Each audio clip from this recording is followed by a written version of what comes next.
I'm not going to move this whole setup. So I'm in WITSEC right now. Can you change All your right, voice, guys. Mike, so you really get the real effect? I don't have a voice modulator. I'll trade your view all right. for mine. So I don't know if you guys, all right, I'm not going to put that on. We're on live right now, so okay, We're I'll save that story. alive. I'll save that story for another time. It seems like I'm getting darker as this continues. I don't know why that is, but it's happening. Anyways, all right.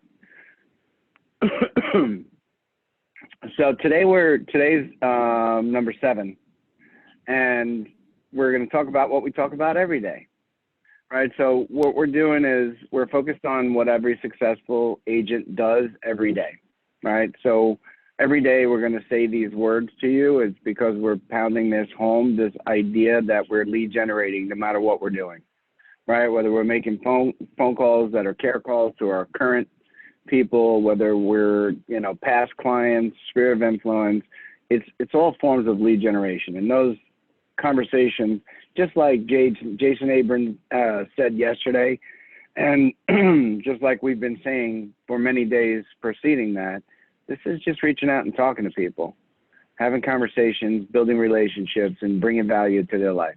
That's it. Every day, we're focused on the ability through those opportunities, through those connections, making appointments when there's opportunity.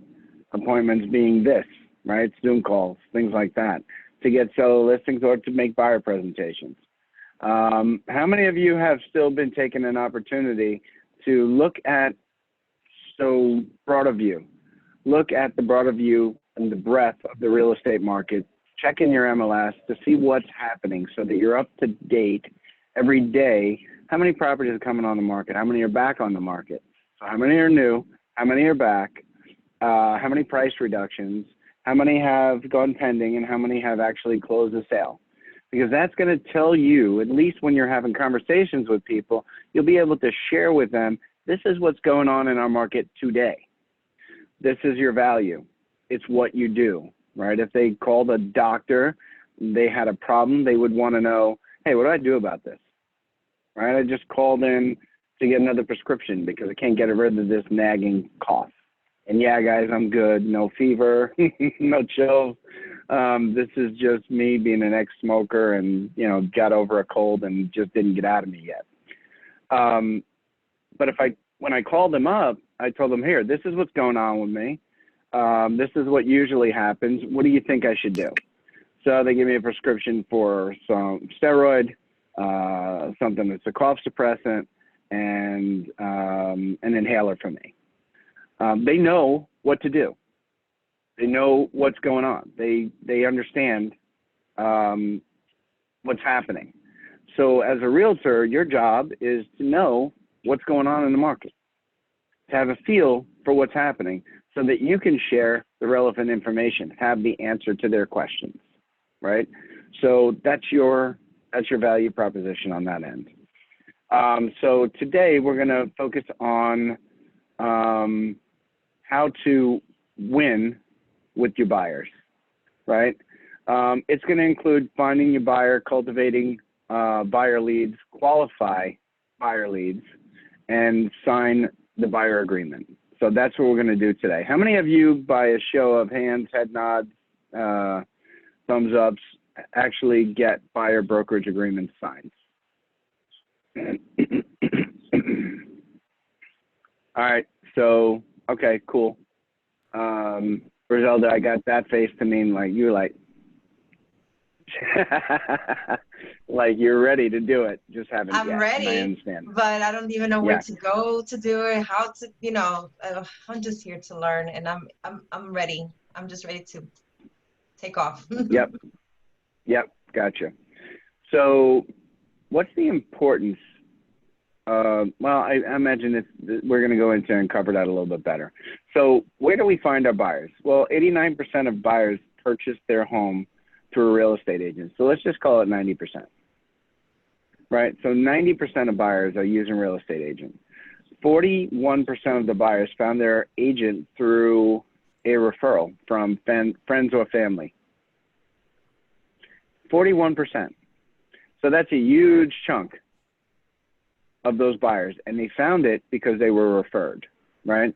Now, as I know from making a lot of these phone calls, a lot of these, so a good amount of these expired listings because they found an agent through a friend or a referral, right? And that agent happened to be a buyer's agent that helped somebody to buy a house, right? And is a buyer's agent a listing agent? The answer is no.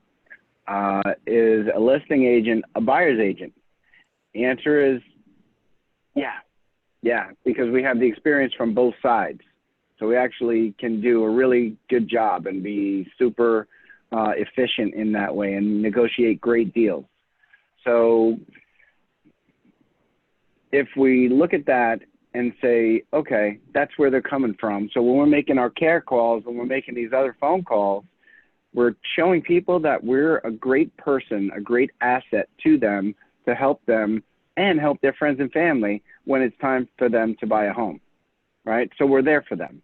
And that's where those referrals come from. But they only come when you actually actively are reaching out and you got them on a 36 touch and you're touching base with them, you're having phone call and you're bringing value to their lives. That's when they want to recommend you. When you've shown that you care about them, right?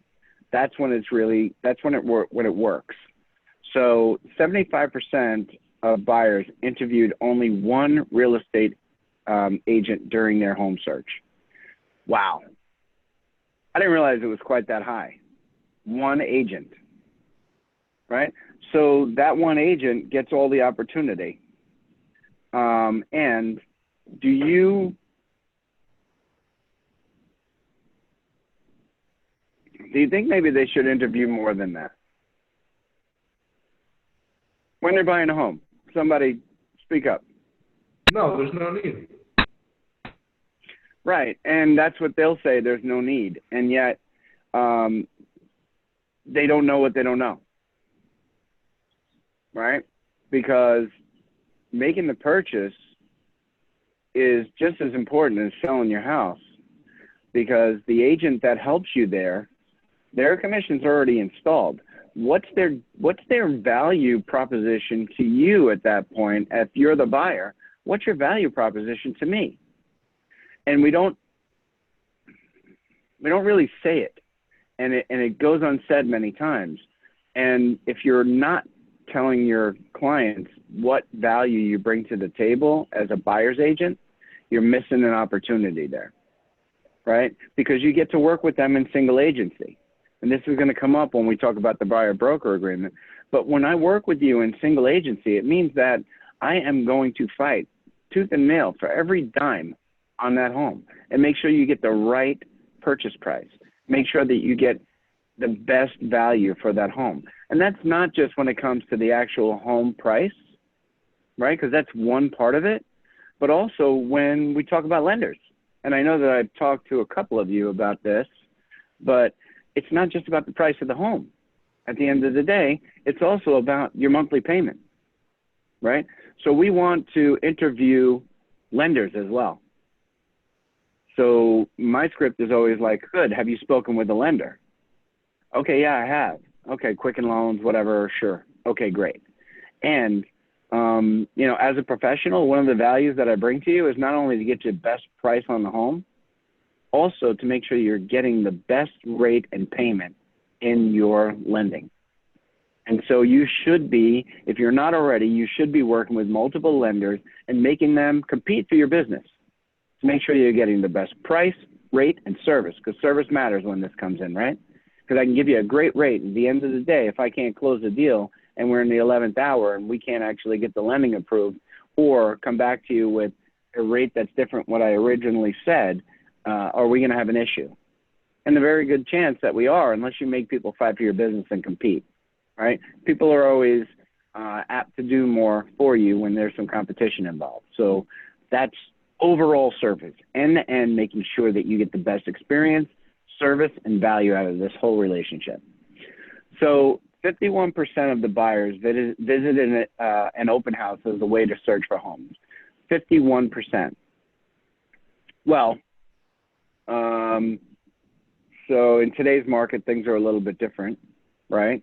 And they're still previewing homes, right? They're still going on now. They have the ability to look at virtual tours, things like that. So while they're not maybe physically stepping into as many homes as they used to, they're still going through and viewing these homes.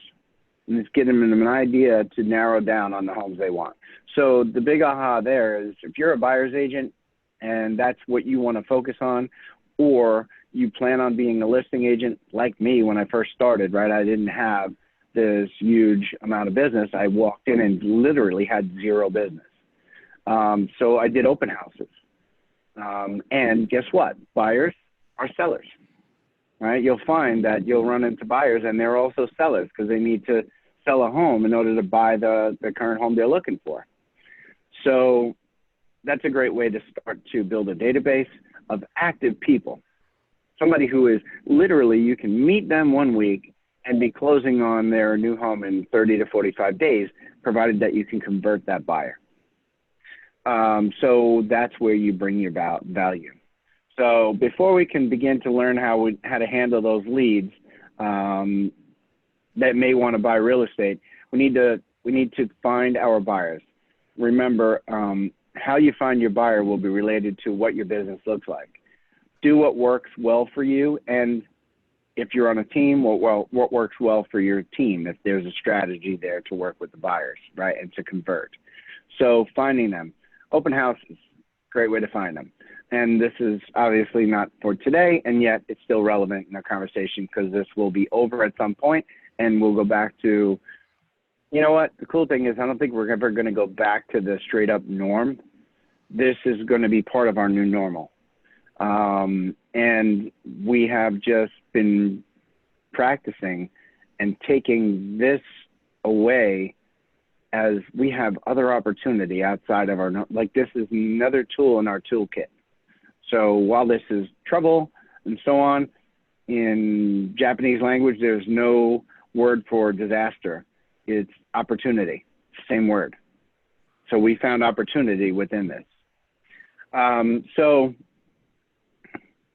So here's an example. As a solo agent will most likely be handling all their own leads. A great place to start with open houses, whereas an agent on a team should work with the team system for lead generation by following up with internet leads. So if you're on a team, they're going to give you a bunch of leads about people who were in their database that were looking for homes, and you're going to reach out and you're going to give them a call. And those calls are going to be discussing what's important. It goes right into the needs analysis, right? 89% of them purchased a home with a real estate agent, 41% referral from friends, 75% of buyers interviewed only one agent, and 51% visited an open house.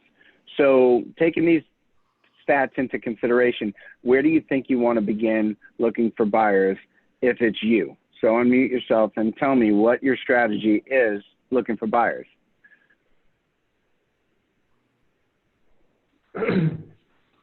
Start promoting other people's listings to try and find some buyers. Doing virtual open houses for other listing agents as well. Okay, that'll work, provided that you get the approval by agents. And now normally, a lot of agents will not want you marketing their listing. However, I think these days, it provides you a new opportunity because they want to get this out as many channels as they can. So you have a new opportunity to be able to present those other homes for sale, at least to give them previews to other places outside their normal MLS type previews, right?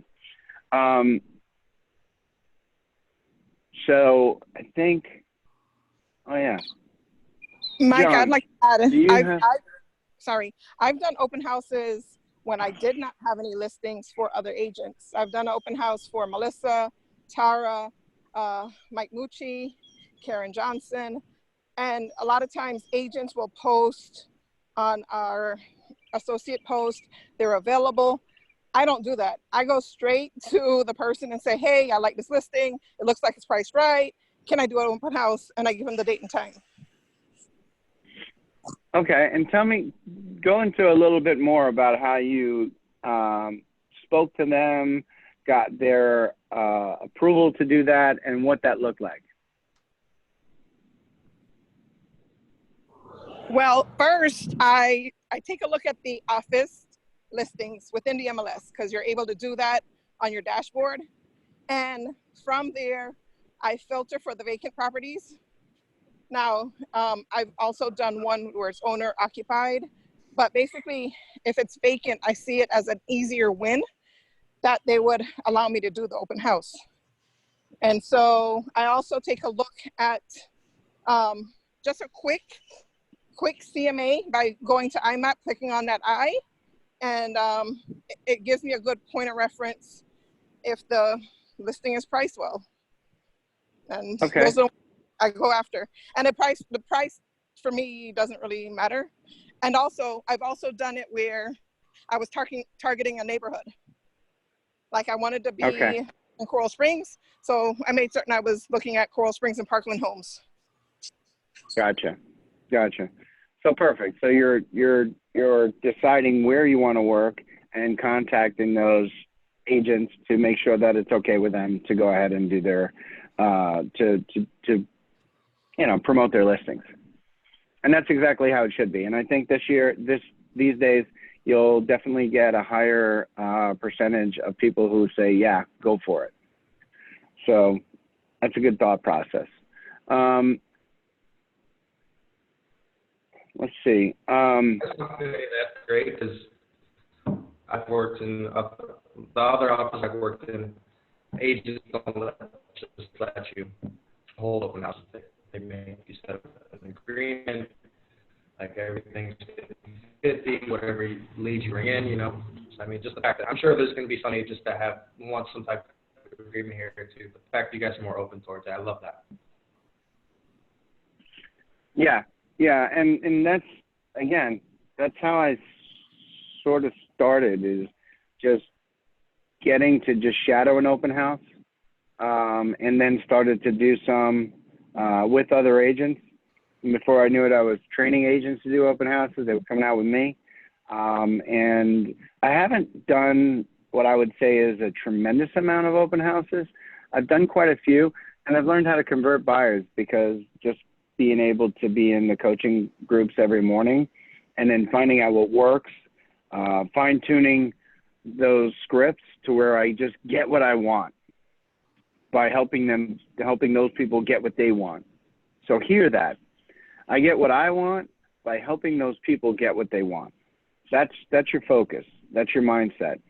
Help them get to what they're out there doing it in the most inefficient way possible. Right? Everybody who visits an open house and just gets there by like seeing a sign or whatever, they are doing this, or a balloon or whatever. They are doing this in the most inefficient way possible. However, they're motivated, right? They stopped. They said, oh, look, balloons. And they knew it was about a house for sale. But keep in mind, they didn't have any idea. Is this a 2-story, 1-story, 0 lot? Is it on the water? How many bedrooms? How many baths? Does it have a pool? They have no clue when they drive up. That is completely inefficient. All you need to do at that point is display your value proposition. Show them how you can help them zero into the best properties on the market that completely fit their criteria, and very quickly show them a way that you would be able to do that and offer contribution to them in their process. That's how you win people, is make it easy. Everybody wants that easy pill, right? Why do you think weight loss pills or this magic cure, all that stuff works? Because people really don't have the time to mess around with this, and they can't be efficient. Very few buyers I've come across are really efficient in this process. However, they will all come across like, I know what I'm doing, it's fine. And that's not always the case, right? So the key there is in the follow-up. It's the key to everything in life, really, and we can't say it enough, But the key is to follow up, meet with them, have a great conversation, make things go really smooth, and they kind of, you have a connection. And then you don't call them for a week, week and a half, and you find out that they're already working with another agent, because that step that took them from seeing a balloon to coming into your open house to meeting you, that step was a huge step for them. Like, they went out of their comfort zone, had to go meet a realtor, which, you know, not a lot of people have a great connection with a realtor. I mean, unless they're my clients. So now they took a leap. They got out of their comfort zone and went anyway. So now it's your job to have that great conversation and then follow up with value. So follow up with them within 24 to 48 hours. Take a moment to send them a note of appreciation for their time. A written note goes a long way. So look, get their name, get their information. If you can't get their home address, which sometimes may be pushing it, you can look up their name in BCPA. You can try and find, shows you know what you're doing, right? You can find them and send them a note. At the very least, send them a text or make a phone call and leave a voicemail. How nice it was for them to stop by and that you're here, right? So your number one job there, lead generation. This is the lead capture point of it. Now you've got their information. They signed into your open house, either on a piece of paper, or if you want to show some more value, have an iPad, let them sign in there, have an open house app, make it look professional and good. And that way, when they sign in, they're like, they know they're dealing with somebody who's a little bit different than what they're used to, right? Because, so like John DiMartino says, everything conveys, right? Everything conveys, right? You got a nice sharp appearance, your shoes are shined, you look and dress professional. And I don't know if you guys have seen me around the office, I'm like more of that casual professional, because I tried doing the whole full dress, and people said, they gave me feedback like, that's not you, right? Because they're talking to me and then they see me and I'm like, that doesn't connect for me. You in a tie and everything else, not so much. They like me more dressed down, more personable. So I took that feedback and I ran with it, because everything conveys. They're saying, one guy told me, he says, looks like you're running for Congress or something like that. That's not you, it's too stuffy.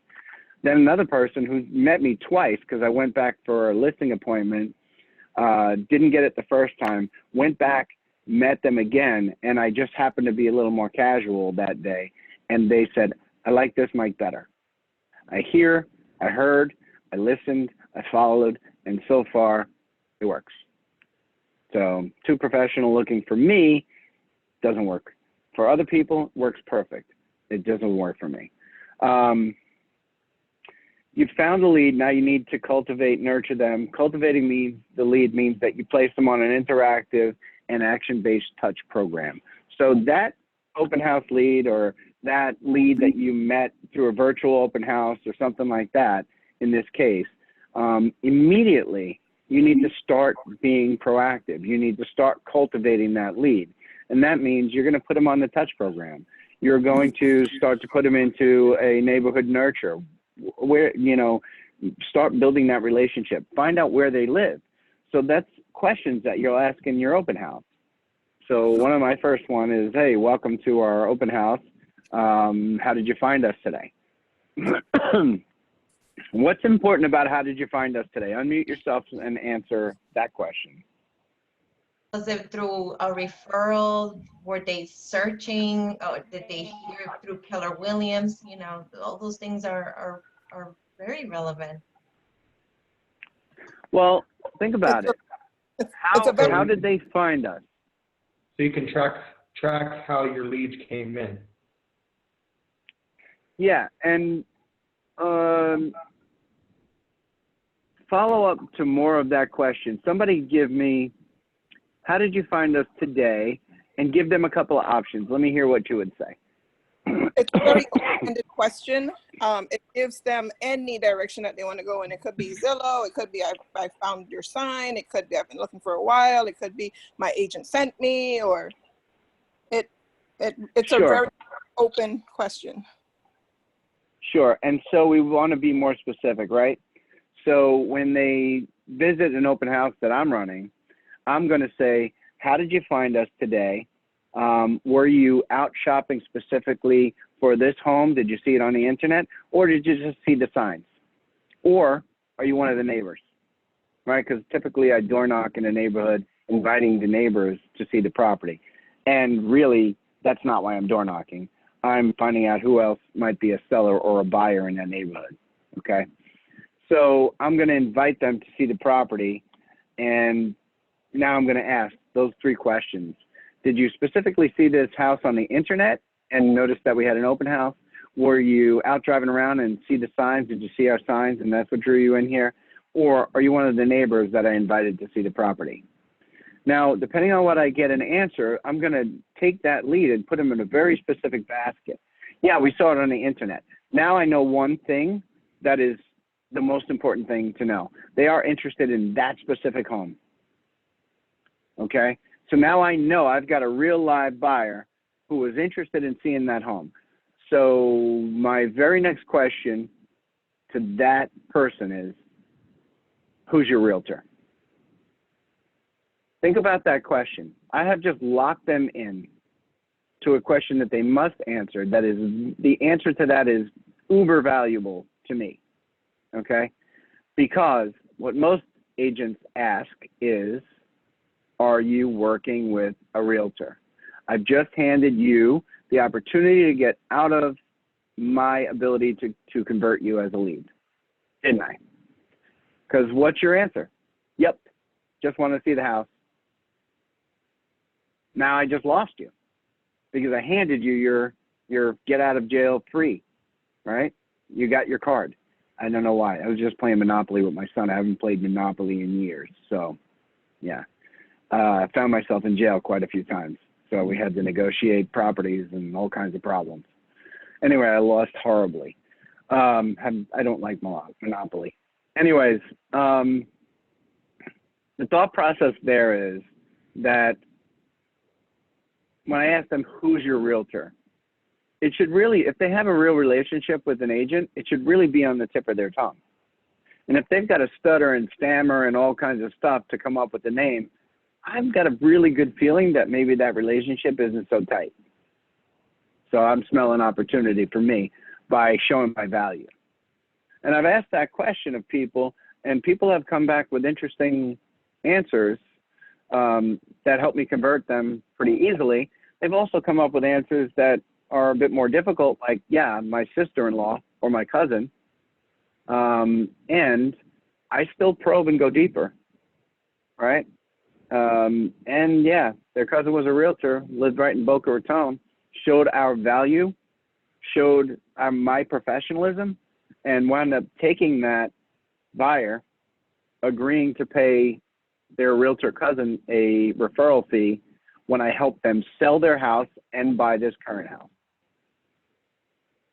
Cousin. Don't judge away opportunity, guys. Those and then the are cousin two, acted like, Mike, those say are it again, two. Keisha? I was going to say that's 2 pockets of gold there. I love the way you changed the question, because when I was not in real estate, hearing the question, are you working with a realtor? It's such a soft question that I take it as if it's like almost begging, like, oh my gosh, an opportunity's here. Whereas, who's your agent? It's more forceful, it's not in a negative way, but more as confident. And then the second, Yeah, absolutely. the referral, Absolutely. the referral fee. Absolutely. Remember, awesome. Absolutely. Absolutely. Look, their agent, their cousin, who is an agent, happened to work in Boca Raton. And by asking more questions, they were like, I said, oh, okay, so, you know, why didn't she, you know, was she not able to make it out to see this property with you today? And the buyer literally said, yeah, she's, you know, she's in Boca, so Sometimes she finds it difficult to always go out with us and want to see properties. Ding, ding, ding. Round one, game on. I'm ready to get started. You know what I mean? So I start showing my proposition, find out where they live. Oh, I live kind of across the way from you. I live really close to you. So now they're getting an idea. I can also help them sell their house really well because I'm a professional who works in the area doing open houses, which was something that they wanted to do for their house. And I'm close to them and I'm available as where the cousin wasn't. And the cousin wound up, when she found that she had, met me and started to talk to me, was very defensive. And through the entire process was defensive, and ultimately was belligerent with the cousin and didn't get paid any referral fee because of the way they went about handling themselves. They needed to take the L and get some money, and ultimately they wound up taking the L and getting zero. So I digress. Anyways, everyone you have a conversation with can be added to a SMART plan. Just listen for their needs and find a SMART plan that's appropriate where they are in their process, right? So this can be an 8x8 buyer program that you can put them on. This will be a neighborhood nurture also if they happen to be a seller. So that's the very next question. Are you looking to buy this house cash? Are you going to finance it? And do you have another home that you need to sell in order to buy this house? I'm very direct, right? I'm giving them some time to walk through the house and see. I'm pointing out the features and benefits of this house. And I always have another agent with me because I don't want to lose the opportunity of having two prospects in the house at once and missing out on the lead. I'm always going to, so again, my mindset is completely abundance. Abundance mindset 100%, because I say to that other agent, come in and we will split the leads, work them all together and just get it done. We're going to close, if you're going to close one, we're going to close two. It's the same thing, right? We're going to keep abundance here. And if it's just one sale, it's just one sale. I don't sweat the small stuff, guys. I never do. There's enough work for everyone. There's enough opportunity for everyone. And if we get one sale out of it together, we're going to high five and talk about that closing. It's going to be a story later on. We brought value to each other's lives. Yeah. Alan, you got something to say about that. I see you shaking your head. I was just talking to my girlfriend. I'm just like, this is awesome. Like, I mean, you thinking in abundance instead of in limiting. It's just total opposite of what I'm used to. So it's a relief almost. Yeah, good deal. And listen, it's just a mindset to have. I'm not going to trip over dimes, get into dollars. I don't let the small stuff get to me at all. Say things. There's a series of events that will get you into a relationship with a contact, help convert an appointment. The tasks range from text messages to phone calls and emails. This is just constant contact with that buyer. So we want to concrete this relationship. So we're going to send them out the 8x8. We're going to make some phone calls, send out a thank you card, start sending them properties based on the conversation that we'll have. So if I'm able to, so it's cool that you're running around looking for sale by owners. And if I'll show them my app, I'll show them how they can find all the properties that they're looking for. Matter of fact, I'll show them on my iPad how they can zero in on every open house that's available that day, bringing value, coming from contribution, adding to their experience, and making it more efficient. Again, that's my job, to make this more efficient for them. And so if I could send this to you, would that be helpful? Show you all the open houses in the area? They're like, yeah, that would be great, because they're running around looking for signs. These are for the people that said, yeah, we saw your sign. Now, when they say I saw your sign, tells me something about them right away. They have no idea what they're looking at. They pulled into this house, no idea what they were going to find. And so now I'm going to help them narrow their search. For those who are looking on the internet, I'm going to help offer them to narrow their search by creating a search for them in the MLS with real-time properties, explaining to them that, you know what, you've probably seen these properties on the market, and you might have run into a situation where you showed up to a property that or you called on a property that was already under contract or was pending. Has that happened to you? And they're like 90% of the time they say yes to that question. They've come up across something that was late because they're looking on websites that are sometimes 3 days behind. They're not current, right? So if I give you something it's a live link to the MLS, real time, would that be helpful? And they say yes. Okay, great. So here's all the open houses in the area. Matter of fact, I'm done here at 3 o'clock. And if you weren't able to get into one of those properties because they weren't open, give me a call. Maybe I can get you in to see it. It's value. I'm contributing to their process. That's what people want. They want to be helped. They need help. They want it, and they appreciate it. So now, this part talks about demonstrating how you go into your command, and I've got to go back to my screen share portion and drop down. Navigate command to explore smart plans. Has everybody had an opportunity to mess around with the smart plan area and start to put some people in there? If anybody hasn't, just speak up. I have So I'm going to take that as. I have not done any smart plans. And one of the things, Okay. one of the things I'm going to recommend that everyone does, if you go to YouTube and just put in KW commands, smart plans, there's a couple people that you should follow or watch some of their videos. You have Jay Cermak, you have Marty Miller, Scott Leroy, Lori Ballin. These are people who have command mastered at an advanced level. All right. I've actually put together a couple custom smart plans. All right. Because I'm still trying to figure out the smart plans myself, but I put together a couple custom smart plans, and it's really easy to do, and it's completely customizable. They have some ones in there that's already set up for you, okay, or you can go and create your own. All right, but I would definitely urge you to go in and watch some videos on YouTube. They're short videos, but watch some of these videos on YouTube on how to set up your smart plans, how to create a smart plan, look at the library of smart plans that they already have available, and how to do them on your own. I would strongly suggest that everyone does that, though, because When you mentioned that could be an entire hour and a half, 2 hour class just on that one topic alone. Anna, I'm sorry. Mike, and you mentioned smart plan. Do you refer by that for subscribing people to neighborhood nurture? Is that a smart plan? That is one of the smart plans. Okay. Yep. Carol just posted a link in there. Thank you very much, Carol. But that is, the neighborhood nurture is a smart plan. You have other smart plans of you make a call, you add someone into the database.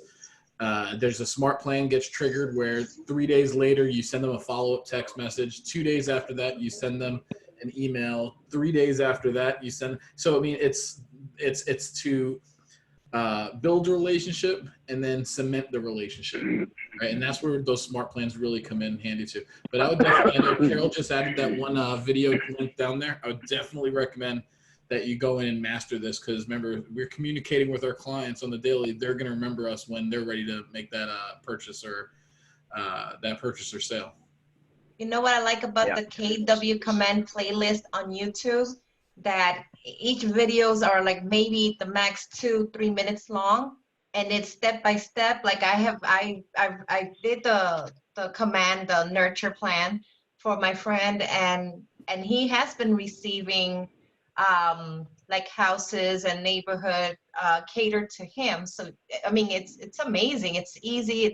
It's fun. So thank you for that guidance, John, because you want to learn how to work the command, so the KW command, they're like 2 minutes, 3 minutes long videos, and this step by step, how to do this, how to do that, how to click this, how to connect to that. Easy. Absolutely. And it's a little bit at a time. It's a little bit at a time, one little step at a time, because there's so much there's so much to learn. And remember, this is still a brand new system, and we're all learning it together. All right. But those people, Marty Miller, Jay Cermak, Lori Ballin, Scott Leroy, they've mastered command at such a level where they are the experts of this subject matter, and I'm listening to them to find out what they have to say. All right, so we're gonna move on from that, and you've now got some idea where you can go to get more information. Jay's videos are fantastic as well. So let's focus on this part a little bit. So qualifying buyer leads. So I love able, ready, and willing to purchase. I actually changed that up a little bit for myself, and I call them raw buyers. Ready, able, willing. That's what I'm after. I want my buyers to be raw, right? So this is an A buyer.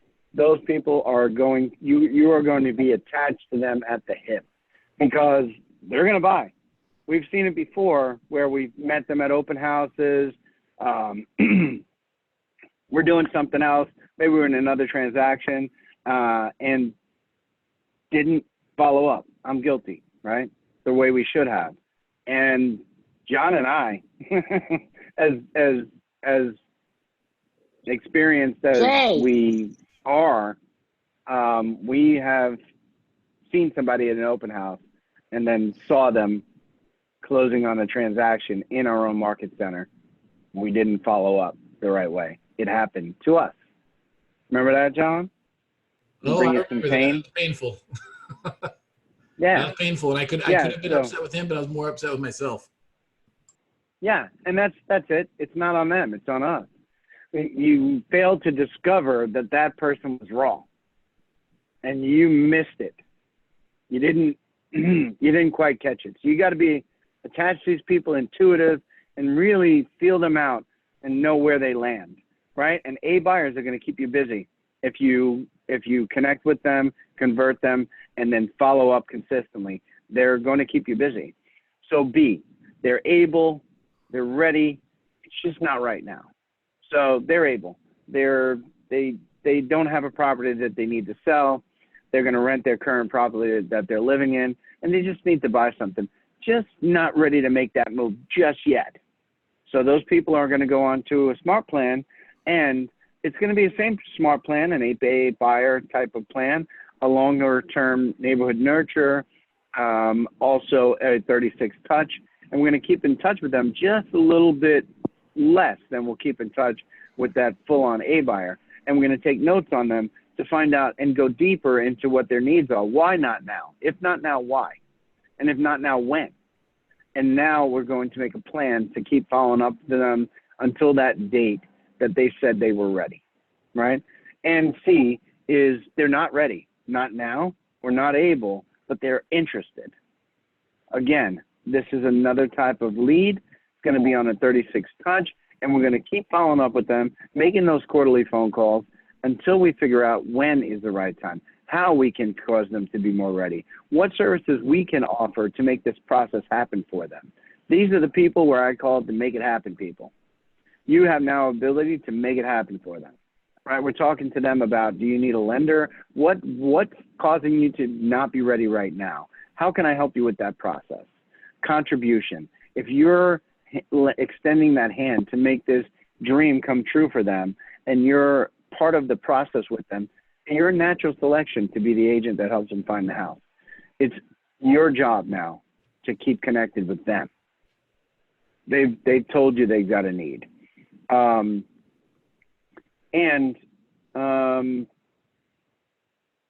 Create a landing page for them, a neighborhood landing page, so that those people that are not ready, it doesn't mean they're not going to continue looking for property, because they are.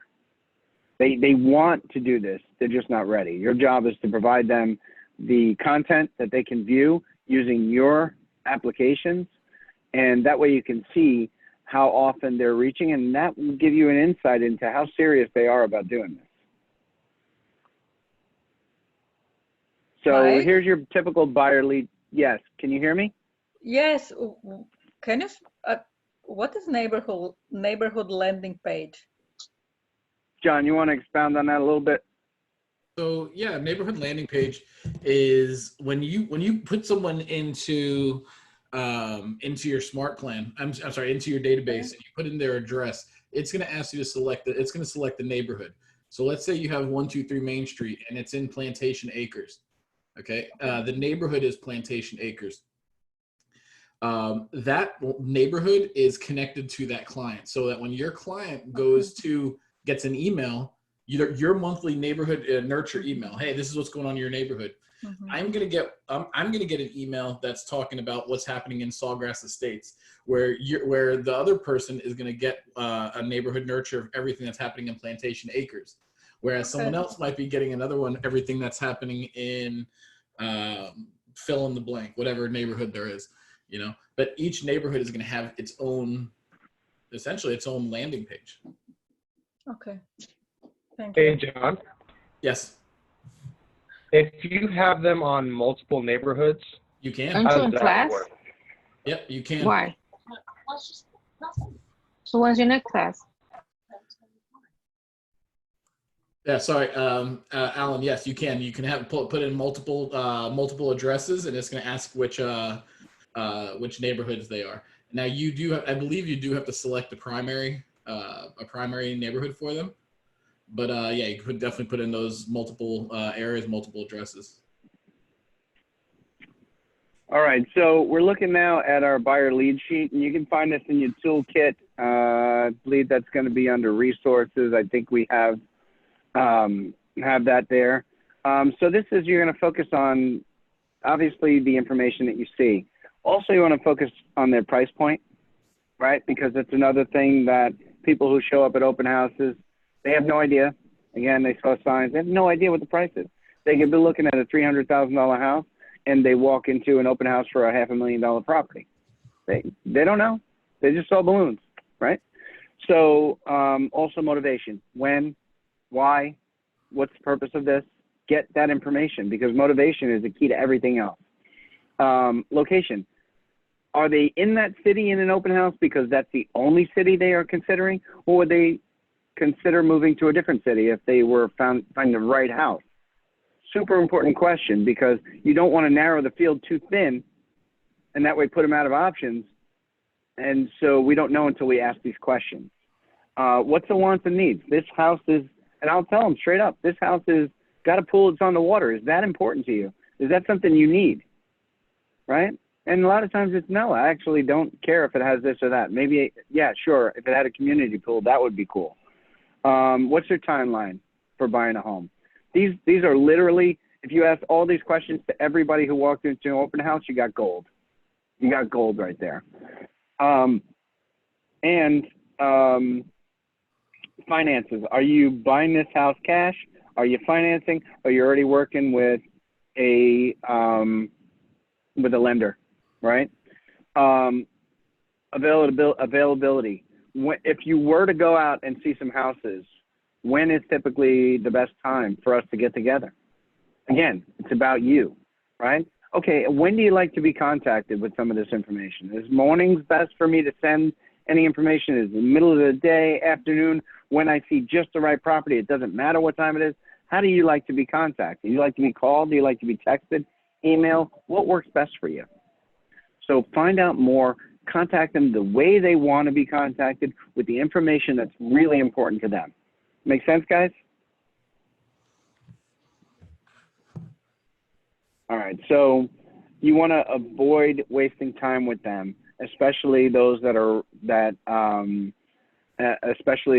ready to buy, and also those who are not ready to buy, right? Because if you're spending a lot of time sending properties to people who are not ready to buy, you're spending that time poorly. You want to give them the opportunity to search on their own. So make sure they have the tools in hand and you can provide them so that those people who are not ready to buy are doing this automated, and that you're not physically involved in that process. And give them examples how to use the tools, how to effectively communicate when they've seen something that they want with you, how they should contact you when it's really important, when they find something that they tell them how you want to be contacted as well. So if we're talking about role playing the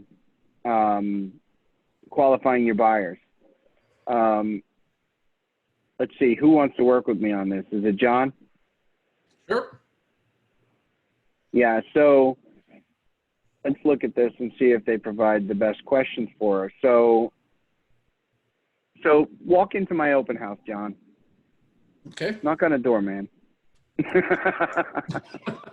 Hey, John. Welcome to our open house. Hi, thank you. Hey, how are you today? I'm doing well. Yeah, come on in. Get out of the heat. Come on in. Sounds good. So welcome to the open house. So how did you find us today? I was just driving by the neighborhood and I saw some signs. Oh, you saw the signs. Oh, okay, great. Yeah. So this is a 4-3. It's got a pool. It's on the water. Why don't you go ahead and start looking around, and I'll explain some of the features and benefits of this home to you. Yeah, sound good? How much is they asking? So the asking price on this particular home is $449. Okay. Was that sort of the price range that you were considering? It might be. Might be. So it's a little higher, a little lower than. Okay. 449 is So it's probably in the a little ballpark. higher than what I was expecting. Okay. Understood. So let me show you some of the benefits of the home, and we'll go through the home. We'll walk through. I'll show you. You'll ask questions. Oh, okay, yeah. So this actually looks over this beautiful lake. It has a pool. Having a pool at the property really important to you? Yeah, I have 2 young kids, so I definitely want a pool. Oh, okay, great. So how about the lake? Is that something that was on a need, something that you really wanted when you were looking for a home? The lake, not really. I don't really care. It's a nice to have, but. Sure, absolutely, I agree. And if it didn't have a pool and it was maybe a little bit better price, would it be a better fit for you on the home? I think the big price thing right now is the price. Yeah. Oh, okay. So we've looked at the entire home. I'm going to now talk with John. So John, who's your realtor? I have I forgot their name right now, but I'm working with someone. I met someone the other day. Okay, I understand. Have you signed a contract or an exclusive agreement with them?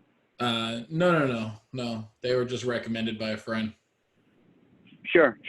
I completely understand. That happens a lot. And so, I have no connection with whether or not you want to buy this home, John. What I am interested is to see how I can help you today to kind of narrow down on a property. It seems like this property, and correct me if I'm wrong, maybe just not quite right for you. Is that correct? Yeah, I don't think this is the right one for us now. Yeah, and I'm no more motivated to have you buy this property than any other property. But let me ask you, if I was able to help you to narrow down on a specific property, and I know you saw the signs, you came in, curiosity, but if I was able to narrow down to specifically the exact property that you wanted to see, or at least 5 or 6 of them, would that be helpful for you in the right price range? Yeah, I mean, that would help. I mean, you could send me some properties that I'd take a look at. Sure. And it sounds like, and I'm going to get my pad out now at this point, sounds like if 4-3 would fit your family, right? 4 bedrooms fine. Okay, so 4.5 or 4.3? Want to be specific? Either one is fine. 4 2.5 is fine. Okay. Is there an important thing for school zones? Do you have young kids? A decent school zone right now for going in for elementary school. So. Oh, okay. So which specific? Okay, just a good rated school. Yep. Okay, and is this city important to you? Like, does it have to be Coral Springs? Or if you can find a similar home? Coral Springs. Okay, and if you found more value in another home in maybe a neighboring city like Margate or Tamarack, or even Parkland, would that work for you? Maybe Parkland if you find a school there. I'm not really crazy about Margate or Tamarack. Sure, understood.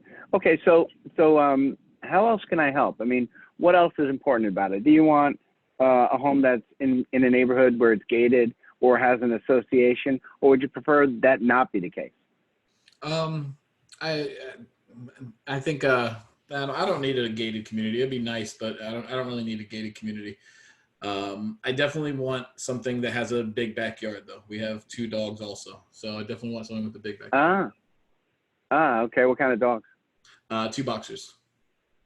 Wow, awesome. Yeah, they need a lot of space. I have boxes as well. They're a different breed, right? Yep. Yeah, so let me show you a picture of my animals. This is my family, right? And I'll do that. I want a connection. I want it right then. So let me ask you another question. 2 stories, 1 story, does it matter, or where are you to land on that? I'm tired of stairs. I want a 1-story. Okay, yeah, I get it. I'm getting older. I feel you. So when you buy this house, are you going to be paying cash, financing, or what's the plan for that? Oh, okay. Have you already spoken to some lenders? I went on to Rocket Mortgage online, and I got a pre-approval with them. Yeah, that's awesome. So yeah, they do provide a good kind of range of where you could be. Let me ask you, if I sent you some information with a couple of local lenders, whether you use them or not doesn't mean that much to me. What does matter is that, I mean, you're looking to buy the home, and when it comes down to the home, you're going to be concerned about the price. What I notice is that what a lot of people also think about is what their rate and payment is. So if that's important to you, using a few different lenders to kind of make them compete against each other is also important about you getting the best payment. So if I can connect you with a couple of those people who've been really helpful to my clients, would that be helpful to you? Yeah, that worked.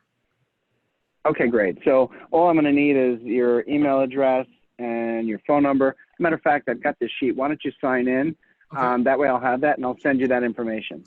Okay. So while you're doing that, let me go ahead and get this this other application out on my iPad and show you maybe all of the open houses in the area. So since you're out shopping today, would it be helpful if I zeroed you in and pinpointed you to all the open houses that are available in this neighborhood today? Yeah, sure, that'd help. Okay, so have a look on this screen right here. So if I just circle this area, it's going to pull up every open house in the area, and you'll be able to visit them all, provided that they're still open. Is that helpful? Yeah, that'd be great. Okay, so just type your phone number in here. It'll send it right to your phone. That way you can have it on the go. And I've never had somebody not take the pad and put their phone number in because they're amazed. Okay, cool. And you know what? If you see one of these, I'm done here at 3 o'clock today, John. If you see one of these that is not open anymore, but you like to see it today, I can always make a phone call and see if I can get you in here after I'm done at 3. Does that sound good? Yeah, sure. That'll work. Okay. And let me ask you, on a scale of 1 to 10, in the next month or so, you're going to buy a house, is a 10. And at a 1, it's going to be in the next 6 months. Where do you land on that? How motivated are you to buy a house anytime soon? Probably like a 5 or so like that. You know, I still have to sell my house first, and then before I move into here. So it'll probably be a couple months before I can actually purchase. Oh, okay. Yeah, so you still want to sell your house. Right. Yeah, and so as a top listing agent in my company, I can probably provide you with some help regarding that, give you a price evaluation. Is that something that you'd be interested in getting to kind of help you narrow down to a sale price? Yeah, sure. Okay, great. So let me ask you, if you found the right property, I don't know, in the next 2 weeks, and it was perfect for your family, and you wanted to buy it, are you able to buy it without selling that other house, or you need to sell the house first? No, I definitely have to sell that house. I'm going to use the proceeds over here. Okay, so it's going to be important for you to get the most money for that house and sell it with the right agent, correct? Right. John, if I can prove to you that I'm a great agent to help you sell that house, what would that take? What would you need to see? Well, I don't know. We got to see what the numbers look like, if it makes sense. Sure. Of course. That makes sense.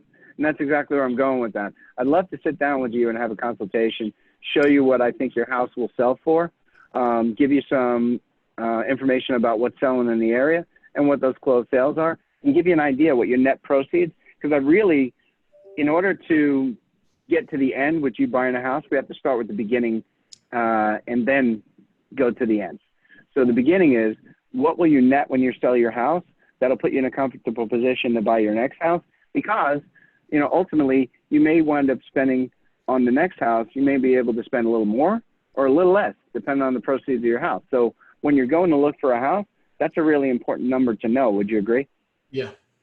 Definitely. Yeah. So if we were able to get together and let me take a look at your house, and help you with that process, when would be a great time for us to get together? We could meet maybe tomorrow afternoon. Okay, fantastic. Does 3 o'clock work for you, or 6 o'clock better? 3 o'clock's fine. Okay, so that was all the way beginning to end, and John is being super helpful, because I wanted to get you all the information, like how I would go if I had somebody who was that willing. And ultimately, it's just soft closes. I'm just trying to figure out where they are in their motivation. And ultimately, most of the time, this just ends with me getting them great information, getting them the app, putting them in to follow up. That would be an awesome one. And that has, what you just heard has actually happened for me. Just because we're displaying value to those people. That's happened for me. I've actually gone to all the way down to getting a listing appointment during an open house interview, right? And that's what it is, guys. Some people are going to open houses and literally interviewing you as an agent because they're thinking about selling their house. They don't know anybody. They're going to local open houses, seeing how well they show their property, show their value, and how professional you are. They're interviewing you. Sometimes they don't know it, but ultimately that's what they're doing. So keep that in mind when you're going through this process, that people are out there sometimes checking on you, not necessarily the house that you're holding open. So what's your ahas from some of this, guys? For me, this was something that what you did at the end, which was basically trying to set the appointment, you actually going through the flow. I initially, when I was doing the open houses, I would get their contact information and try to do all of that on the back end after the open house. But what I came to the realization during my last open house was exactly what you're doing now is I came on eventually. It's you have to be cognizant of the next step. And that next step is you want to be around the table to do that actual buyer consultation. And so prior to COVID, my open house strategy was to get that appointment set before leaving the open house. You know, one of the things that I'm not a big fan of doing open houses on my own by myself, and I don't recommend anyone else does either for safety reasons. One, you know, but also for the other reason is as you can see, Mike can make it get into a quick conversation, you know, and with someone. And that conversation can start going somewhere, which might turn into a listing presentation.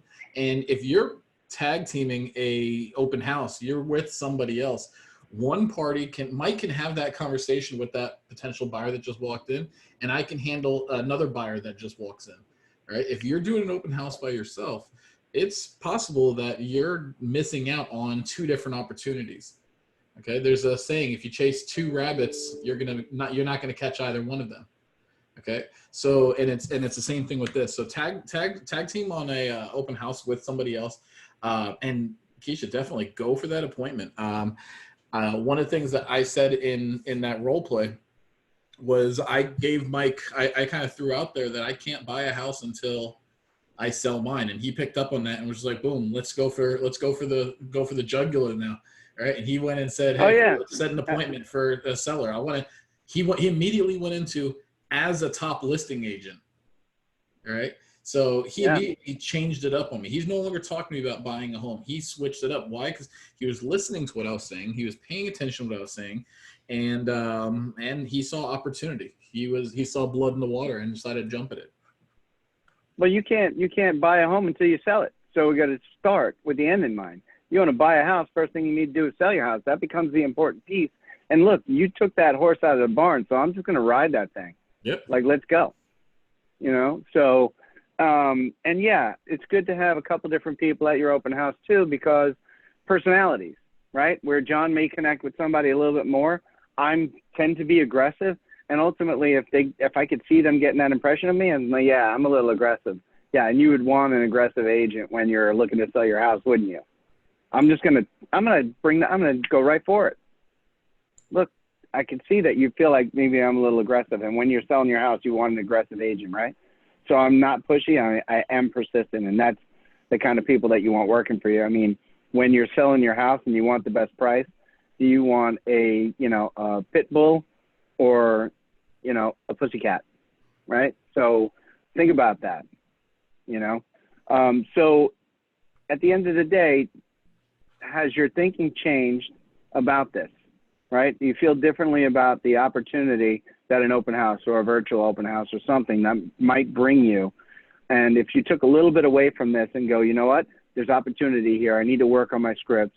I need to make sure to be really intentful on when I'm doing these open houses to convert these leads. If you feel that way, you got the right message here. Yep. All right. Hey, Mike. So, yeah. I know that, Mike, I know you have a closing coming up, and I know you have to. Yeah, I've got to get the run. seller docs. Yeah, I do. Do you want me to go ahead and take over from here?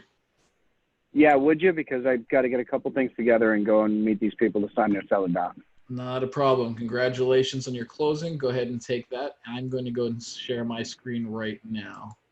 Congrats, All Mike. right, guys. Thank you. So, peace. Thanks for being here today. And John's got it from here. All right, guys. Make it a great day. All right. All right, buddy. All right. Awesome. Let me go ahead and just change one thing here. Awesome.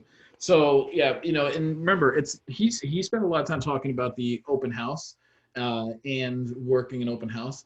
But just, you know, keep this in mind when you're meeting with someone. You know, just make your appointment conducive to getting that appointment for that person. I don't like doing telephone buyer consultations. You know, I like doing face-to-face buyer consultations, or now Zoom buyers consultations, right? Because I want to make sure I get all their needs. I want to make sure that I can show them pictures of actual listings and ask them, you know, is this something that works for you? Is this a property that works for you? If it's not, great, we're going to move on to another property. Okay. I also want to use that time to make sure I'm showing my value, and I'm sharing my value and why they should hire me. And I'm going to make sure that I present to them the buyer broker agreement. I can't stress enough how important it is to get a buyer broker agreement signed.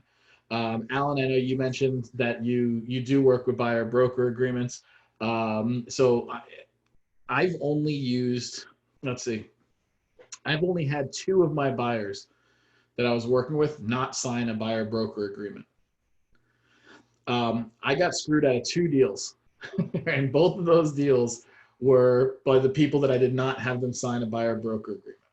Okay, a buyer broker agreement for, you know, Bree and anyone else who's new doesn't know what a buyer broker agreement is. This is the document that actually makes them where they officially hire you to be their agent and helping them to find a house. It's what formally establishes your relationship with the other party. Okay. When you go to a lawyer, they're going to have you sign some documents hiring them. When you go to a doctor, you know, you have to sign your life away before you even get to, you know, walk in the back and, you know, stand on the scale back there. All right. And it's the same exact thing. Yet something I found out at Family Reunion, only 30%, less than 30% of realtors use a buyer broker agreement. So people are basically voluntarily working essentially for free with no right of getting paid or no formal relationship between the 2 of them. Okay, which can be a little dangerous. All right, so I recommend that everyone works with a buyer broker agreement. On the KWCS, on the Waxman Group Pro Coaching, I have a video breaking down the buyer broker agreement and what that means, what every line is on there. You can also just search on my YouTube page. I have a video on there as well, so you can understand that how that contract actually looks like. And basically, it's one step above a handshake. Basically, okay. A handshake deal with someone is, hey, I'll be your agent. Yeah, sure, we'll be exclusive with each other. Shake their hands and walk away. This takes to that next level and says, not only are we going to shake hands, I'm going to present you with a piece of paper that's going to spell out our relationship, spell out my duties and my obligations and my role to you, and what your obligations are to me. It also says whether or not you're going to be working as a transaction broker or working as a single agent. All right. And it you know, and the way I present it to my clients is, this is the paperwork that I need to put me to work for you, so I can fight on your, negotiate on your best, in your best interest. Okay. This is the documents I need. And kind of like, you know, and people in coaching have heard me use this example a lot. When you go to a restaurant and you have your meal and you have your dessert, you have your cup of coffee, the server comes over, is there anything else you need? You say no, and then they bring you the bill and they say, give me X amount of money now. Does anyone ever get offended by that? No, right? Because that's just a normal part of doing business. We know that when we go to a restaurant, we're sitting down knowing that they're going to give us food and we're going to promise to pay them at the end. And when they bring the bill, we don't get weirded out by that, because we know this is our time for us to fulfill our obligation.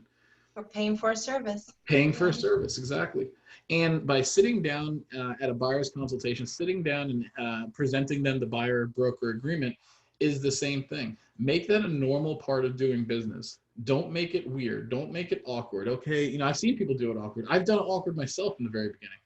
Okay, well, I want you to sign this paper that says that you're exclusive to me. No, no, no, no, no. What I do, I just turn around and say, great, you have any other questions? No, awesome. Here's the documents that I need to put me to work for you right away. It spells out what our relationship is. It explains the single agency. It explains the time that we're working with each other and what I'm going to do to get you the best deal possible. And if I don't make it weird, and I literally put it in front of them and I hand them the pen and say, go ahead and sign here, they're going to sign it. I've only had a couple people, a handful of people actually balk at that idea of, I don't want to sign a buyer broker agreement because fill in the blank. And they usually give like two or three objections. They might say, I don't want to work exclusively with one person. I want to work with a few different people. Okay. And I don't get that. I mean, I understand that they may want to try to get the best deal, but that's like telling your girlfriend, I don't want to get married to you because I want to keep dating a bunch of other people at the same time. Because, or date, you know, openly, not be exclusive. Yeah. There you go. Yeah. Alan, try that with your girlfriend. See how that works out for you. All right. Or anybody try that. See how that works out for you. You want to see her face turn up? Yeah, that's not going to happen. All right. So what I tell my clients, what I tell all my buyers, and when they start telling me that they want to work with other people as well, I tell them 100% of my buyers choose to work with me exclusively. 100% of them. Now, the reason it's 100%, and I guarantee that it's 100%, because if they're not going to agree to work exclusively with me, I'm not going to work with them at all. So by me taking a stand for myself and for my commission and everything like that, I'm going to choose not to work with someone who wants to see other realtors. All right. But make it a normal part of doing business. You know, this is the documents I need to put me to work for you, so I can negotiate on your best, on your behalf, in your best interest. Does that make sense? If you think about it, it's just like the listing agreement. Yeah. It's absolutely. I mean, we tell sellers, I want you to sign this to hire me. Yet we get 68% of agents or 66% of agents or something like that does not see the value in using a buyer broker agreement, which to me blows me away. I have a question. Yeah. John, do you make a buyer sign that agreement before even showing them any property? Is that like? Yeah, before I start working for them. Before, okay. Yeah, before I start working with them. If I have someone that absolutely is truly balking at this idea and refuses to sign because they don't see the value in working with me, but I know that I can help them out, What I have done in the past, I've said to him, I said, okay, well, let's do this. I'll give you a try it before you buy it kind of thing. Okay. Let's go out. I'll take you out on a tour. All right. I'm going to show you only 3 homes. That's it. I'm only going to show you 3 homes. At the end of that, that tour, I will be asking you to sign this though. Mhm. Now, if they don't see the value in working with me after 1 tour, well, then you know what? If they're not going to be loyal to me to sign a document, right? I wish you the best of luck. All right. Like Mike was saying earlier, you go into business with the mindset of abundance, not a mindset of scarcity, knowing that there are other buyers out there. I've turned down buyers before. I've turned down sellers before, where I turn down the business, where I say, I may not be the best agent for you. And I've had to turn down buyers because they refuse to sign a buyer broker agreement. All right. Remember, if you don't have a buyer broker agreement signed, the buyer isn't necessarily your client. They're not your client. They're a contact. They're a customer at that point. That's all they are. They're a customer. And they're free to purchase a house with any other agent. And guess what? If they have a buyer agreement signed with somebody else and you send them a property and they see that property and they decide to write the offer with the other agent, guess who's not getting paid? You. All right. So the buyer broker agreement will protect you and your commission as well. All right. Sometimes when a buyer says that they don't want to be locked into an agreement, what I usually tell them is, I'm not trying to lock you in an agreement because we have an easy out. You can back out of any one of the deal contracts that you have with me, any one of them. Okay. But this is more about accountability. I'm not about locking you down. I'm about holding me and you accountable to what we say we're going to do with each other. All right. I can't stress enough asking for the, getting the buyer broker agreement signed. Also, it's also the first step towards gaining more control over your time and your money. All right. Just the process. That's the steps. I'm sorry? All professionals have a process, and that's your process. Oh, absolutely. Absolutely. When I'm working with a seller, I start my listing presentation off by saying, here's where we're at today. We're gonna decide a price today, and we're gonna sign the listing agreement today. I tell them that from the very beginning. So I'm telling them what's gonna happen at the end. You're gonna hire me. I'm gonna ask you to hire me, and you're gonna hire me. And it's the same thing with the buyer. It's the same thing with the buyer broker agreement. Great. So one of the things we're going to do today is I'm going to do a needs analysis, find out what you're looking for. We're going to prioritize your needs and your wants to see how we can best help you. We're going to talk about the process of what we're going to do, and then we're going to go ahead and get started. And we're going to sign the documents and the disclosures that we need to put me to work today. And it's just a normal part of doing business, And I use the example of the bill at the end of at a restaurant because it's like that. It's a normal part of doing business. Make asking for that buyer broker agreement a normal part of doing business. Okay.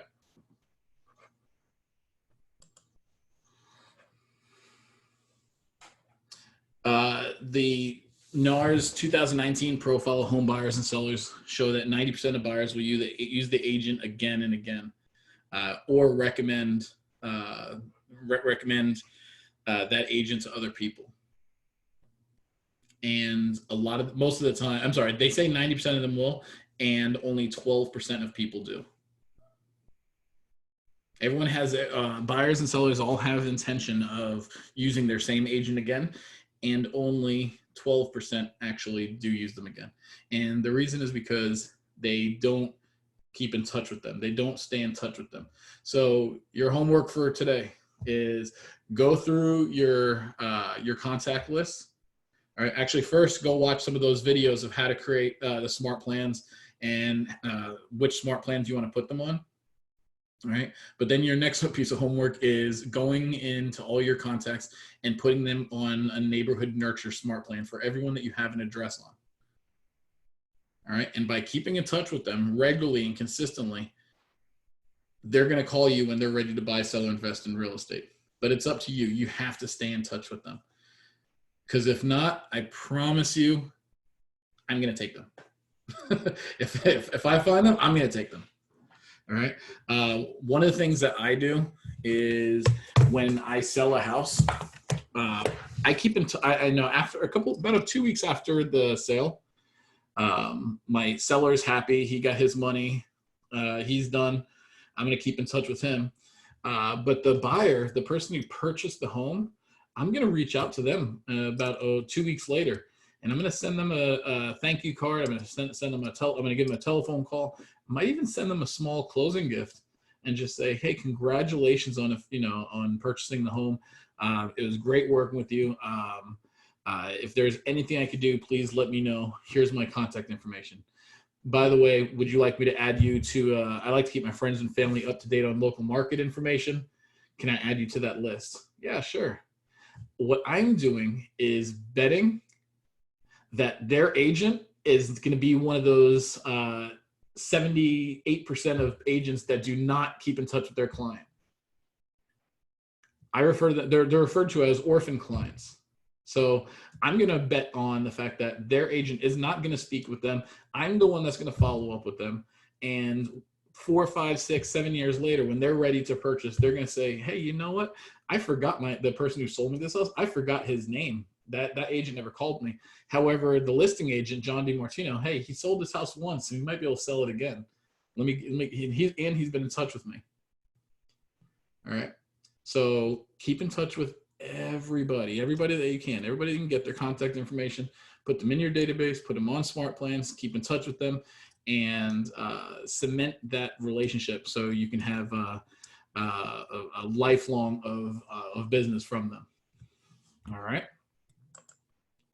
So when I get a couple of ahas, some things that you learned, things that you've changed, or behaviors that you're going to do different going forward. Talk to me. I've always known that I needed to do the smart plans. My I would say hesitation was, I know I needed to go in there and modify it because I did not necessarily either want to do all of the ones. I'm not the DT too, but some of the emails and that whole thing. So I wanted to modify mine. I just haven't taken the time to do it. So the push here is, that's what I'm going to do today, is get my smart plan modified so that actually I'm following it and doing it. Yeah. So over the last 2 or 3 weeks, I've had a lot of time on my hands, right?